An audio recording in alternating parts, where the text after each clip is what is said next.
Hey guys, welcome back. Thank you so much for joining me. And today I'm going to discuss with you the four main phases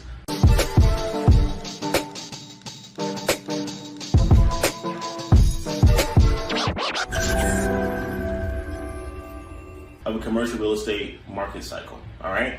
So what we have here, obviously, as you guys know, it's going to be broken up into two segments or two areas where you have a buyer and a seller's market.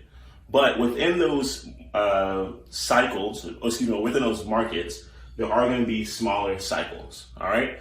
So in later videos, I'm going to go very in depth about phase one, phase two, et cetera, of each cycle, and for each market.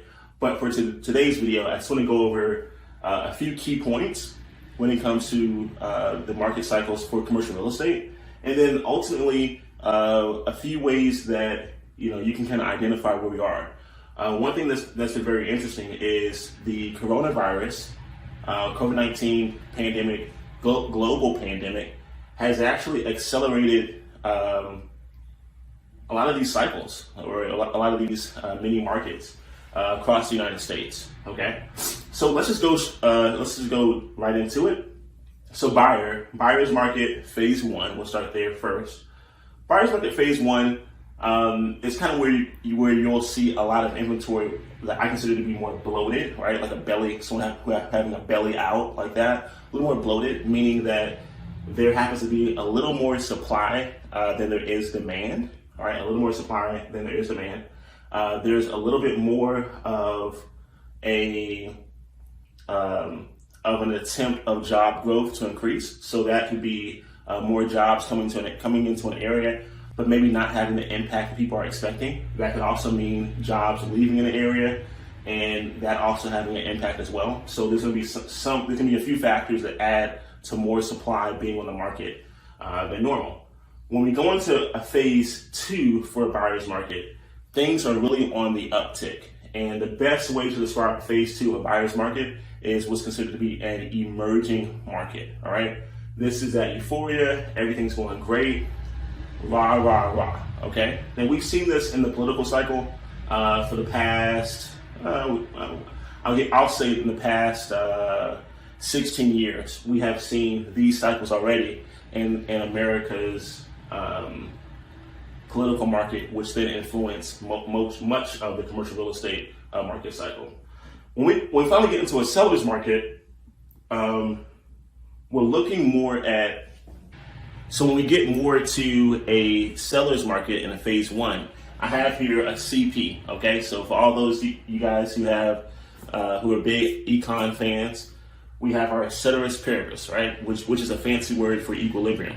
This is meaning that a lot of the leases that approach the market are now being able to be fulfilled or filled, completed or sold, however you want to say it, at a very quick or accelerated rate. In many cases, you may even start to have a lot of a product that comes onto the market and then being filled very, very quickly, or sellers are putting up, their property for sale, and they're getting multiple offers and multiple bids. Like, it's basically a bidding war, right? And if you think about it, you probably wouldn't realize that you're in a seller phase one market. You will probably think you're on the buyer's market because everything's on the uptick, right? Because remember, a buyer's market phase two, it kind of propels, it sends out the message of, hey, things are going great, come on and hop on this train, right? So by this time, you're met up with a lot more competition. However, it begins to balance out on the prices, so price per unit, acreage, et cetera, okay? So it becomes more of a equilibrium there. And then finally, when you get to a phase two of a seller's market, you begin to see that there's a lot more risk involved. That means that where there was equilibrium with people trading or purchasing their assets at a fairly good rate, right? Because most discounts were in phase two of a buyer's market, and then at phase one of a buyer's market kind of becomes equilibrium.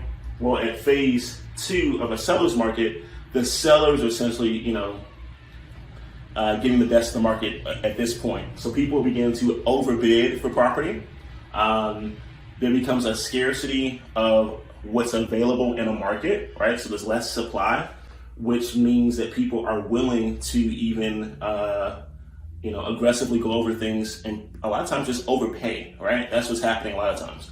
So that's a seller's market for cycle phase 2. And so what we're looking at here, because of COVID-19, things like that, and with interest rates, right? Because interest rates have been lowered, which is to entice people to purchase, right? Allows someone to purchase more with less when you have lower interest rates. We're basically in a phase 2. So this is where you have the most risk out of all 4 cycles. This is where you have the most risk out of all 4 cycles, okay? The most risk out of all four cycles. So when you're in a phase 2 seller's market, something that you want to be aware of is, how can I compare the activity that's going on right here to the activity of a buyer phase 1 or a buyer phase 2? Because eventually, after you get out of your phase 2 of a seller's market, you're going to immediately hop into your phase 1, all right? And that's when you have that oversupply all over again. So ultimately, as investors, passive or active, if people would actually begin to hold or halt or slow down with the purchasing in the phase 2 market of a seller's market, it's going to equate to oversupply in the phase 1 for buyer's market, and you're going to have those prices come down. All right. Now we're going to see this anyway because we have a lot more politics involved in the current cycle that we're in now, and we have a lot more Federal Reserve involvement as far as interest rates. So we're going to see an oversupply regardless. Plus, we have the whole moratorium on the foreclosures, so you're going to see a lot of foreclosures hit the market too, and that's going to create an oversupply as well. So what our economy or what our smart people in Washington are hoping to have happen, right? They want to have somewhat of a equilibrium that takes place between a seller phase 1 or a buyer's 2, where it becomes emergent, right? And so they're hoping that either we get a lot of job increasing after the pandemic, and if that takes place, there's going to be some government involvement as far as more stimulus money to create jobs. That's the only way you're going to have that in this economy today, to create an emerging market, okay? And that will eventually lead to some type of equilibrium. So I hope this video helped. Like I said, this can become a little more complicated. So what I'm going to do is I'm going to make an individual video for every phase and for each cycle. So you guys can get a better understanding of what to look for and what are key indicators for each phase. And then ultimately, either as an active or passive investor, what you should do once you are met with that phase or that cycle. Okay? Thank you so much, and I will talk to you soon. Hope this was very valuable to you. Peace.